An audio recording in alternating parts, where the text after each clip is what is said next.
Cette émission est conçue et réalisée par des membres de la communauté avec l'aide de Cogeco TV.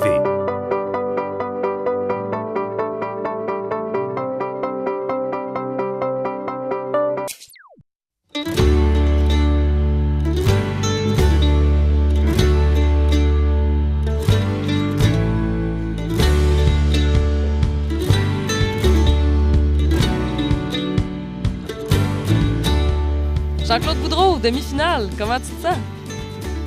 Très heureux de me rendre en demi-finale. Je dois dire qu'au quart de finale, j'étais assez nerveux. Je souhaitais me rendre jusqu'en demi-finale pour au moins slammer 4 de mes textes. J'ai travaillé fort là-dessus, ça. Puis, tu sais, on a notre petit ego derrière ça, notre petit narcisse qui veut se montrer à tout le monde, puis qui veut plaire. Alors, oui, je suis content d'être en demi-finale. Je suis très content de ça. Mon souhait se réalise. Justement, est-ce que tu vas puiser sensiblement dans le même registre de texte que tu as fait en quart de finale? Bien, étonnamment, moi, quand j'écris des slams, c'est un peu le sujet qui détermine. Là, je vais être ailleurs qu'en quart de finale, dans autre chose. J'explore selon le slam, selon ce qui vient, en quelque sorte. Puis, si tu avais à te définir en 3 mots qui riment, ce serait quoi? 3 mots qui riment. Émotif, imaginatif, puis artif. Ça fait tout un affaire? Oui, c'est correct. Eh bien, bonne chance pour la demi-finale, Jean-Claude. D'accord, je le prends. Je suis superstitieux, hein? Je te réponds pas. OK?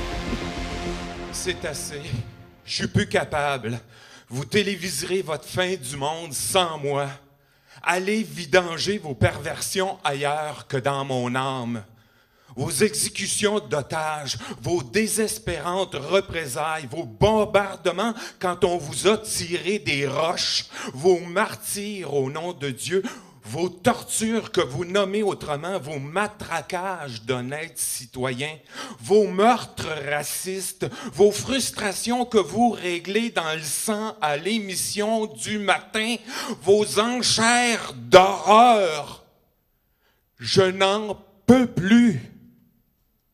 Moi, je veux goûter à ces petites joies essentielles. Je veux courir pieds nus dans la boue jusqu'à l'île Saint-Barnabé. Je veux faire l'amour, un coup de soleil sur les fesses dans un champ à Sainte-Françoise. Je veux grimper jusqu'au pic Champlain pour y pêcher les nuages au-dessus de Saint-Fabien.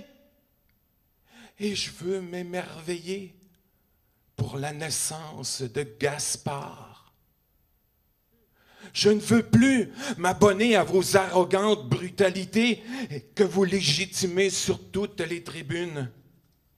Je veux de la beauté bordée de candeur. Je veux rire avec des enfants en préparant le houblon de Nicolas. Je veux peindre mon Élisabeth toute nue, même si la toile finira au fond d'un garde-robe bondé. Je veux faire l'ange dans l'église de Trois-Pistoles avec Odile et Vianney. Je veux être étonné par l'histoire des îles Tuvalu ou pour une toune de Marie-Lee. Et je veux encore être ébloui par le sourire de Gaspard. C'est assez. Je ferme mon cœur à vos codes d'écoute qui me traînent jusque dans l'angoisse de la mort. Je veux de l'intégrité ennoblie de moralité. Je veux donner des lifts à Clémentine et Geoffroy pour qu'ils aillent jouer dans les phares. Je veux partager un ballon de rouge avec un étranger qui s'arrête dans mon stationnement pour prendre le coucher de soleil en photo. Je veux être comblé pour avoir fait un bon spaghetti pour Jean-Seb et Marc. Je veux serrer contre moi mon amie Sophie et lui dire combien je l'aime. Et surtout, je veux entretenir l'espoir qu'un jour, nous puissions réenchanter le monde pour tous les petits Gaspards. Jean-Claude Boudreau, mesdames et messieurs, Jean-Claude Boudreau!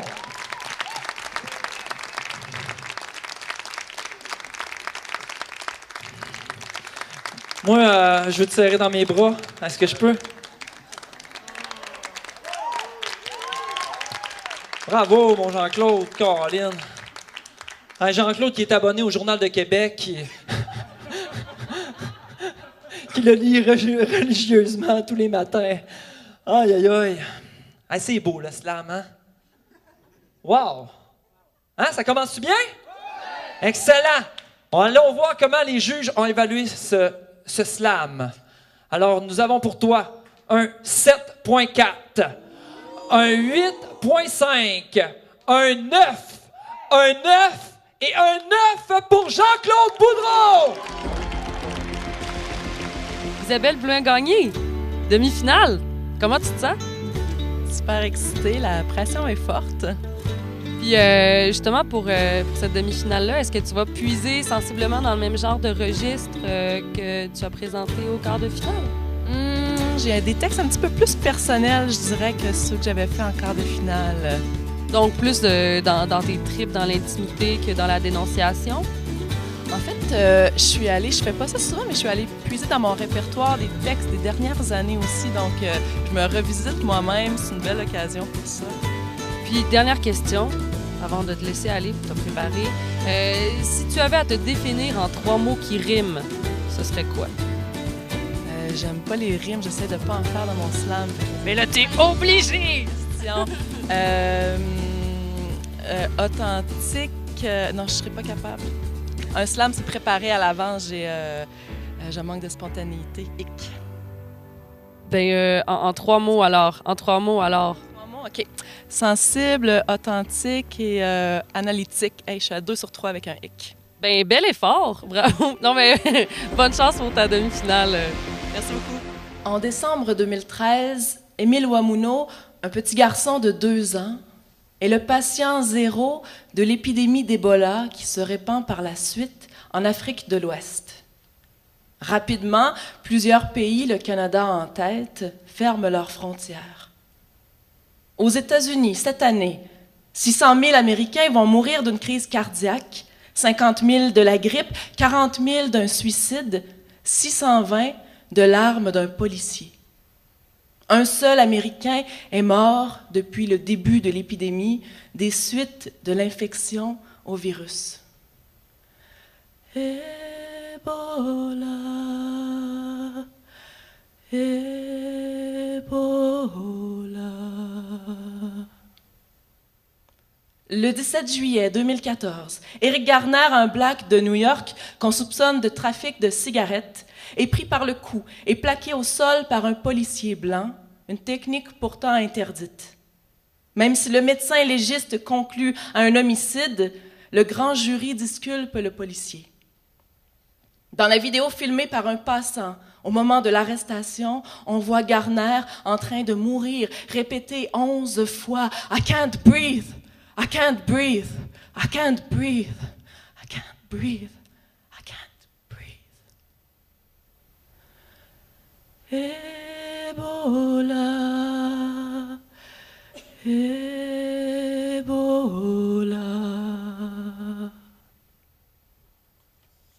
Le 9 août 2014, à Ferguson, Michael Brown, un jeune noir de 18 ans, est abattu par un policier blanc après avoir volé une boîte de cigares. Criblé de balles, son corps est laissé gisant pendant 4 heures sous le soleil du Missouri. Le grand jury disculpe le policier. À Ferguson, une communauté majoritairement noire, 49 des 53 policiers sont blancs. Ebola, Ebola.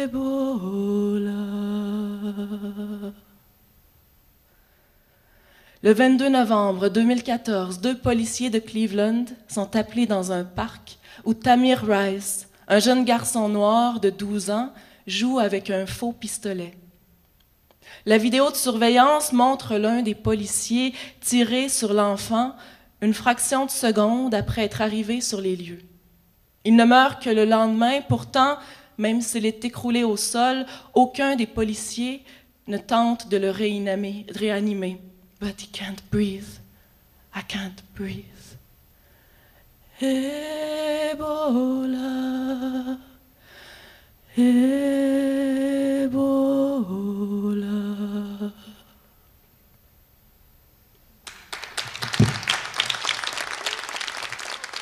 Isabelle Blou a gagné! Isabelle Blou a gagné!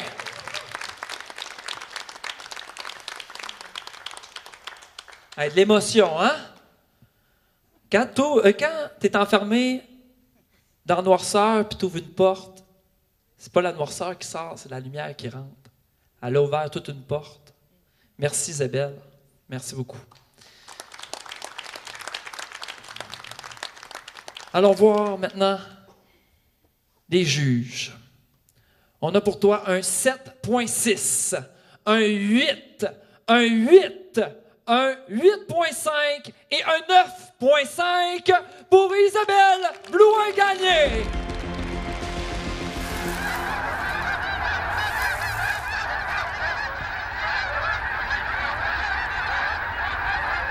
Tu es un long paysage de silence. Quand la neige colle aux bottes, quand elle s'agglutine en voiles gonflées sur les branches de lassitude des conifères, une banquise sous les bourrasques, une poussière blanche qui flotte comme une aura au pied du ciel rose d'avoir trop brillé. Tu es une Sibérie chaleureuse et libre. Tu es une non-frontière, un espace qui ne se ferme pas, qui ne s'entoure pas d'une clôture de métal blanc, de cernes tracées, de lignes sèches. Tu es une terre ronde et floue. Tu es une campagne verte, une vieille grange bois délavé et rouille qui s'affaisse en dizaines d'années de poids tempête. Des printemps comme 1000 cabanes à bibites à sucre d'érable, bouche et doigts collants jusqu'au bout de l'écharpe de laine rêche. Une chanson des aïeuls grattée à la guitare pour faire veiller l'âme, la rendre plus possible, plus fidèle. Tu es un pays que j'aurais voulu saisir entre les traits. Capté sur les sillons de mes doigts ouverts. Et j'ai pensé t'écrire des lettres, t'écrire en prose, en vers, des heures et des heures de plein temps qui brûlent dans le texte, en brouillon de chorale muette. Peut-être. Mon pays qui n'est pas un pays. Mon pays, forêt vierge folle, mon hiver de non-dit. Avant qu'il ne veuille tout extirper de ton long bras de mer, qu'il te triture l'intérieur à grands coups vrillés de laideur, de ravage. Avant qu'à l'orée d'un fleuve d'insanité, il noie, broie, égrène l'avenir de tes enfants. Leur bouche maintenant collée par une vue brouillée, paupières cousues, le rouge et le noir, les dettes ou l'ignorance par défaut de ne pas être soi. Et j'aurais voulu sortir de ma gorge Vigneault, Leclerc, Miron, même Vanier, et les lancer dans les airs jusqu'aux cimes, et par eux remplir le dévasté, le pourri, le gâché du peuple et des paysages. Pour que mon pays soit un peu plus. Pour que mon pays soit un peu plus. Pays, peut-être. Au milieu d'une idée, d'un geste ou d'une histoire, il m'arrive souvent d'arrêter soudainement et de m'apercevoir que je ne ressens rien. Moi, qui naguère avait comme un débarquement dans le creux de mon ventre, une guerre sans fin. À la moindre injustice, je m'en allais au front, alimenter l'espoir à force d'action, et tout m'appartenait. L'amour, la vie, l'avenir, dont le faible équilibre me faisait frémir. Que m'est-il arrivé? Quand ai-je fait naufrage? Comment suis-je dépourvu d'ardeur et de courage? J'ai comme un grand vertige devant la perspective d'un avenir exempt de toute émotion. Je ne veux pas aller jusqu'au bout de ma vie sans retrouver l'envie des grands soulèvements. Je veux avoir confiance. Je veux mourir d'effroi. Je dois identifier cette absence d'émoi et j'en cherche la source, mais ne la trouve pas. Alors, je me rabats sur l'actualité. Je me gave aux nouvelles, j'écoute les débats. La sécheresse au Sahel, bombardée d'Israël, victime de l'Ebola. Mais des décapités du monde musulman, on m'a tout maltraité en cage aux bergers blancs. Je reste indifférente. Je suis une banquise. Je comprends. J'analyse et j'y pense souvent. Très rationnellement, je pose des balises à la moralité. Me dis que ce serait mieux qu'il en soit autrement, que tout ça c'est sérieux. Et j'en arrive même à des conclusions plutôt décourageantes, mais je ne vibre plus. Parce que j'ai tout vu de leur machination et que j'en suis blasée. C'est gros comme le nez au milieu du visage, le trait de surligneur par-dessus le message. On me dicte la peur comme devoir et leçon. On me tire des larmes à grands coups de canon. Mais on oublie que moi, les obligations, les règlements, ça me coupe l'envie et m'excite follement la désobéissance. Et quand le contenu brille par son absence, lorsque l'information est tombée tellement bas qu'elle se voit remplacée par la sensiblerie et les grands intérêts des grandes entreprises attachées au visée de nos diplomaties, je ne m'indigne même plus. J'ironise. Et soudain, comme prise de lucidité, je me reconnais dans le visage fermé d'un combattant là-bas, à l'autre bout du monde. Je vois le froid calcul de l'idéologie, la solution pratique, applicable, radicale, implacable avancée de mon âme malade, le bout où je dérape. Parce que je ne me mets plus à la place de l'autre, parce que je ne ressens plus, quoique je sois vivante, cette colère exacerbée par la difficulté de mettre des mots sur des émotions tellement grandes qu'on n'en voit pas le sommet. Le tissu de ma vie qui est tellement élimé qu'elle ne se tient plus que par lambeaux ballants. Je suis un pion perdu dans le désert de mon cœur. Je me cherche des frères et des sœurs et un Dieu, mais je ne trouve rien que mon reflet affreux dans l'eau de l'oasis. Mon mirage intérieur, la laideur en moi et la colère en moi et le sang en moi et la mort au bout de moi-même. Je porte tout en moi, tout ça dans mon humanité en qui je n'ai plus foi et qui ne me fait plus rien. Alors, allez-y, bombardez à cœur joie. Donnez-moi des viols, des brûlures à l'acide, des enfants décharnés, armés et pavides, continent de déchets, marée noire, fond marin vide, cancer du pancréas, pandémie, pédophile, explosion de friture dans des poitrines de silicone, explosion de silicone dans un corps prépubère, champs pétrolifères en feu et flambées de forêt, vieillards abandonnés dans le charnier fumant pour s'en débarrasser par ce qui coûte la chair, et le retour sur terre de Satan avant la fin de l'année. M'a dire comme on dit, trop, c'est comme pas assez. Alors, je ne veux plus rien prendre. Sinon, un peu de temps pour évaluer ma chance. Cesser d'être coupable par omission et rentrer dans la danse. Défricher des chemins pour retrouver celui qui mène à la passion et espérer encore qu'il y aura mieux demain. Merci. Amélie Prévost, mesdames et messieurs, Amélie Prévost! Merci beaucoup. À chaque fois que tu rebootes ton portable, à chacun des déplacements de ta souris, à chacun de tes likes de vidéos de chats trop mimi, je te surveille.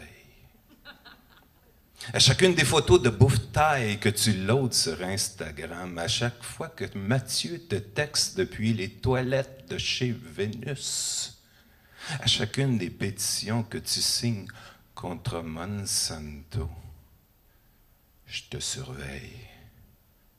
Pour toi, j'ai tatoué l'adresse IP de ton char sur mon disque dur. J'ai décrypté tes mots de passe, Julie 0976 et Mathieu 1084. J'ai mémorisé le mouvement de tes pouces. Je t'ai filmé avec un drone par la cheminée de ton jumelé. J'ai infiltré ton cellulaire afin d'échantillonner tes respirations. J'ai extrapolé tes biométries depuis tes photos de la manif à Gaspé. Je t'ai géolocalisé chaque soir où tu ne dormais pas dans ton lit. À chaque MP3 de The Police que tu chantes en roulant vers Matane, à chacune des opinions sur Couillard que tu publies sur ton blog, à chaque 40 piastres que tu sors du guichet automatique pour aller t'acheter du pot chez Marie-France, je te surveille. À chacune de tes visites chez le vétérinaire pour ta chienne Maya, à chacune des amitiés que tu acceptes sur Facebook sans vraiment les connaître, à chaque fois que tu downloads une vidéo de Trip à 3 et qu'après, tu pleures devant ta webcam. Je te surveille. À ta place, je lâcherai pas mon Prozac. Je renifle ton signal Wi-Fi partout où tu vas. Je fouille tes brèches de sécurité. Je m'introduis dans ton CPU. Je me répands en logiciel espion dans tes courriels. J'angoisse à l'idée qu'un jour tu ne puisses être plus référencé sur les moteurs de recherche. J'ai si froid. Sans tes backups. Ne vois-tu pas que tu m'appartiens? Every breath you take and every move you make, I'll be watching you, I'll be watching you. How can't you see you belong to me? Na na na na, you belong to me.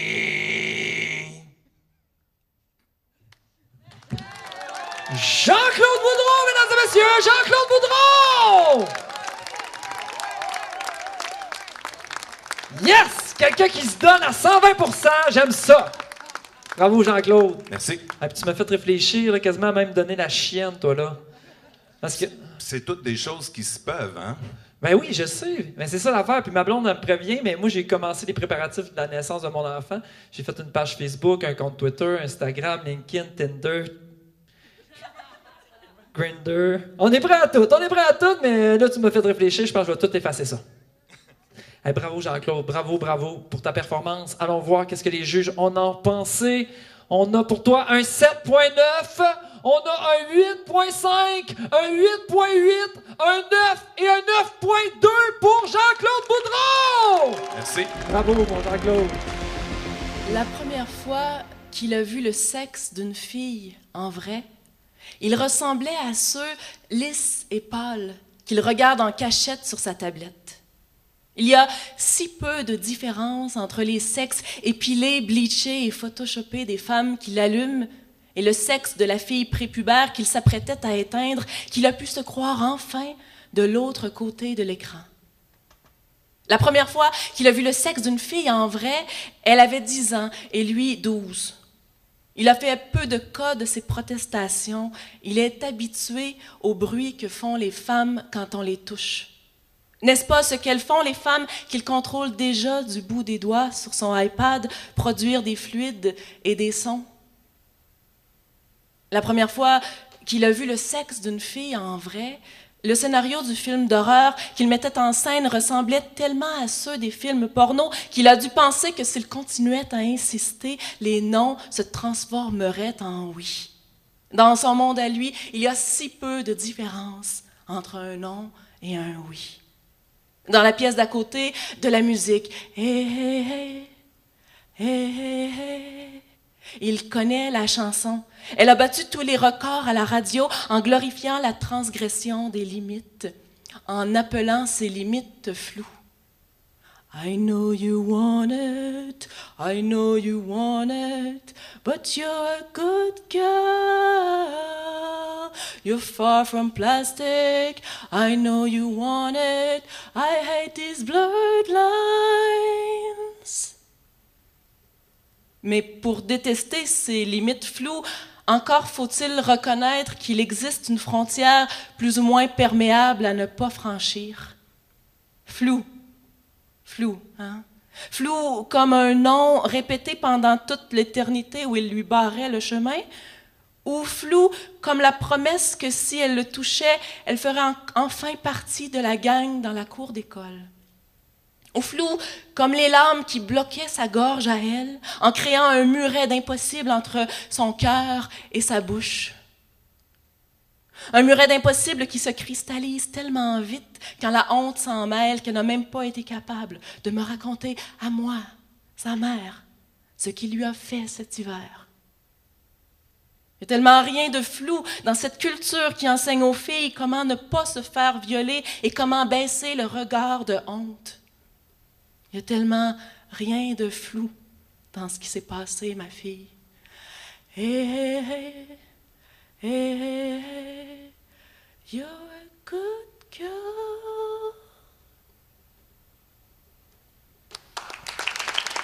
Isabelle Blou a gagné, mesdames et messieurs! Isabelle Blou a gagné! J'aime ça, moi, quand on peut parler de sujets aussi profonds avec autant de brio. Allons voir qu'est-ce que les juges, comment qui ont évalué ton slam. Alors, on a pour toi un 8.2, un 8.2, un 9, un 9 et un 9 pour Isabelle Blou a gagné!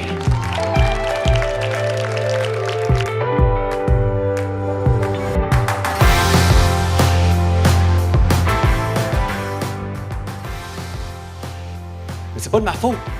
C'est le feu d'à côté qui chemine, qui rase la ville jusqu'à ma trachée. J'ouvre la fenêtre pour que la fumée sorte. Mais rien ne se passe. L'atmosphère tartinée de suie et d'ouvrage. Su sur les doigts. Je me sens arbre qui pousse, qui prend son temps à laisser faire les choses. Bientôt, une jeune branche me poussera dans l'oreille et des petits bourgeons me perleront au bout du nez qui s'allongera lui aussi tout là-haut. Par-ci par-là et sur ma tête se répandent les petites fleurs blanches du pommier qui me surplombe et qui fait maintenant ses fruits. Les confettis de soie virevoltent tout autour de moi puis se répandent en enluminure à la surface du lac. Je dédie mon poème à toutes celles qui tiennent leur ventre rentré présentement. Je dédie ma petite histoire aux filles du secondaire qui ouvrent leur boîte à lunch toutes seules dans les vestiaires. À celles du primaire qui ont déjà tapé le mot pipe sur le web. À celles de maternelle qui rêvent d'être vétérinaire ou professeur ou policière.